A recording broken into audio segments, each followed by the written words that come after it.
Hey YouTube! So I am here with part 5 of my Throughout the Years series, which is grade 3. And grade 3, I was still at the French immersion school. I stayed at that school until I couldn't go there anymore. And that was the first year. The school was really small when it was first built, like a long time ago. But then, because it was the only French immersion school, a lot of kids started going there, so it started getting, like, the building was too small for all the kids that were there. So we had, like, portables. I don't know if you guys had those, but they're like classrooms on wheels kind of thing. Anyway, grade 3 was the first year that I was in a portable. And I was in a portable every other year after that. Grade 1s and 2s were the only ones who had class inside the school.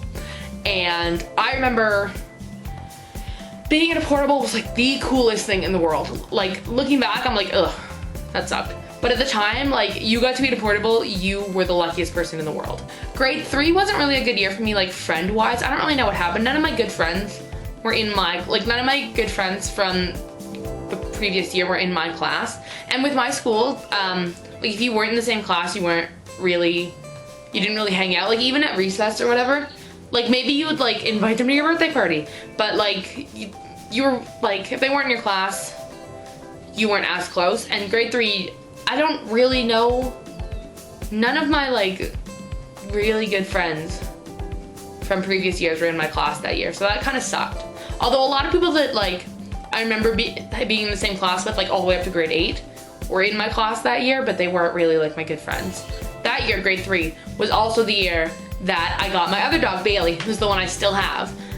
It's actually a really funny story. So I told you in the last video that a lot of times my parents and I, in, like, the late January, early February, we would go on skiing vacations. And this year was no different. I had just turned 9, and it was, like, late January, so we had driven to Quebec to go skiing. And we get there, I think we might have checked into our hotel, but, like, maybe not. And we went to a grocery store because we were like, we need groceries in it. We're here for a week, like, we need stuff to cook. And so we go to the grocery store. It's an IGA, which I guess they don't even exist anymore, because I said IGA to someone and they were like, I don't even know what that is. I was like, it's a grocery store. Anyway, so we go to this grocery store to pick up food, and there's this woman with, like, a couple kids or something standing outside the grocery store with this huge, like, Rubbermaid tote full of puppies. And there's a sign that says, like, pretty sure it was in French, but it says, like, puppies for sale, $15.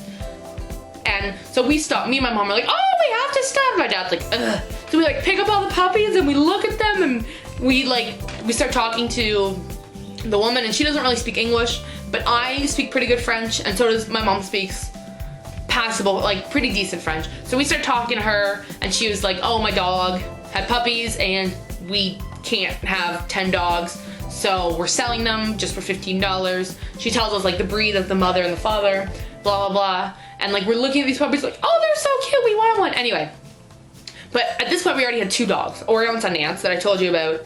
We got them when I was 3. So we already had 2, like, big dogs, and that was fine with us. So I know, like, we were not looking for a 3rd dog. Anyway, so we go to in the grocery store, pick up all our stuff, we come out, I stop and look at the dogs again. Anyway, we go back to the hotel, or we go to the hotel that night, and we were like, okay, are we gonna get a dog? And I was like, yes! But I was only 9, I had no concept of anything. My parents were like, okay, Seana, whatever.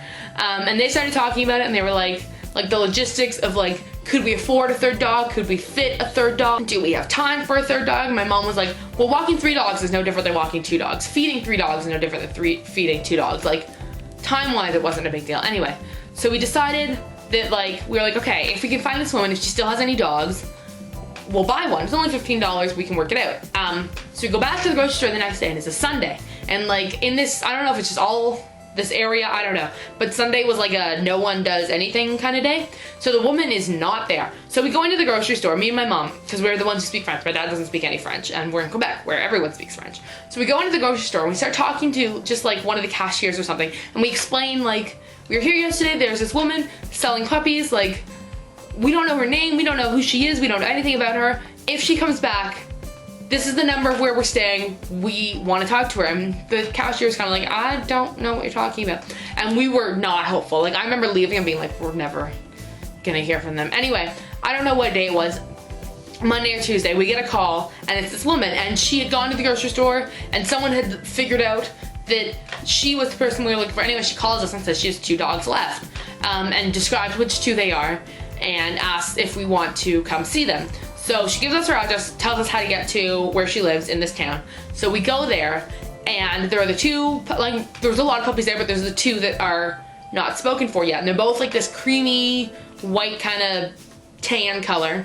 And one of them has floppy ears and one doesn't. So I'm just like rolling around on the floor being like, I want all of the puppies. Because there were a lot of puppies still there that hadn't, like, that were claimed but hadn't been picked up yet. So we decided, we were like, we want the one with the floppy ears. But we were like, we can't take her with us now because the place we're staying has no pets. That's why we didn't bring our other dogs. But she was like, and we were like, but we're leaving on Saturday, I think it was. So she was like, okay, give me the money. Like, I'll hold the puppy. I won't sell her to anyone. You come pick her up when you leave. So we were like, yay, we got a puppy. And then we're like, what are we gonna name her? And my parents decided, like, I, again, had no concept of anything.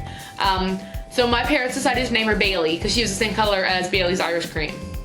Good job, parents. Which, I mean, she is. She's a gorgeous puppy. But, like, that was the reasoning for naming her Bailey, was she was the same color as Bailey's Irish Cream. Anyway, so I am just, like, beyond excited for the rest of the week, being like, we got a new puppy. So the morning that we were leaving to come home, we pack up all of our stuff, we check out, whatever, we go to this woman's house, and we give her, like, the rest of the money. I don't know, it was only $15, so it wasn't a huge payment. And she gives us the puppy, and we were like, we have to drive like 6 hours home with a puppy. So my mom, like, we had some sort of like blanket or something, I don't really know, and just like put it over her lap, and Bailey just sat on my mom's lap the entire way home. And we, like, whenever we stopped to like get gas or get food or go to the bathroom or anything, we would like let her out and like find some sort of grass and just kind of let her run around. She was so cute. So anyway, so we get home back to this house, and our other two dogs, Oreo and Sundance, are here, and they are on the deck. And we like take Bailey down into the backyard, and Oreo and Sundance were not good with other dogs, so they just like exploded in barking at Bailey, and they were like, what is this? Anyway, so I'm in the backyard with Bailey. My parents bring all the stuff inside. My mom's like, I have to walk Oreo and Sundance because, you know, we haven't seen them in a week. And like, I'm in the backyard with Bailey. My mom's like, keep Bailey away from Oreo and Sundance. I thought they were going to attack her. It was really scary just because she was like a new dog and they didn't know her, and they were like, what is this? Anyway, so that's the story of how we got Bailey. And she ended up fitting in with Oreo and Sundance, and the three of them were fine, and it was all fine and dandy.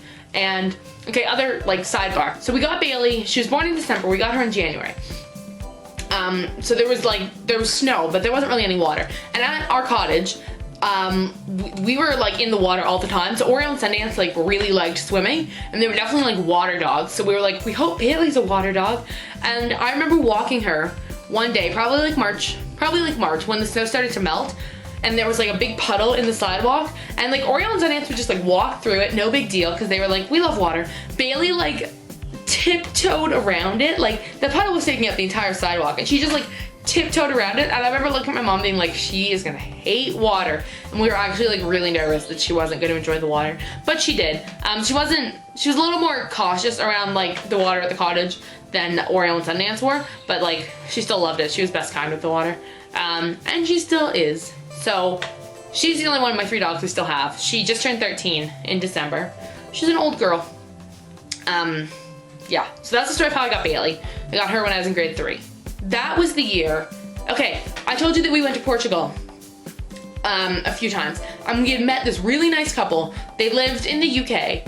I want to say England, but I'm not entirely sure. I know they lived in the UK though. Anyway, we met them in Portugal, and they were such a nice couple, and we would like write letters back and forth. Anyway, I don't know if they were just like decided to come on a vacation to Canada, which I like, you think like, who goes to Canada? But like, I guess for people in Europe, it's kind of a big deal. So that was the year they came to visit, and I think they stayed with, no, they didn't stay with us. There's a motel at the end of our street, and that's where they stayed, but they were here all the time. And like, we took them into Toronto, we took them up the CN Tower. I want to say we took them to a Blue Jays game, but I don't remember what time of the year they came. I don't think we took them to a Blue Jays game. And then they went to like Niagara Falls. We didn't go with them to Niagara Falls, but they were here all the time. Oh, that was really, really fun. Cause they were such a nice couple. And like, we spent a lot of time with them when we were in Portugal, and like we would coordinate, so we would be there for at least 1 week at the same time. So we would see them whenever we went to Portugal. And that was really fun when they came to visit. I don't remember how long they were here for. I'd have to ask my mom, cause she would know. They were here for a while though, like a couple weeks at least. I don't know if they went anywhere else other than Ontario. Like, I know they did a lot. Like, I know they did the CN Tower because we went with them, and I know they went to Niagara Falls, although we didn't go with them. Thanks for watching. I'll see you guys later.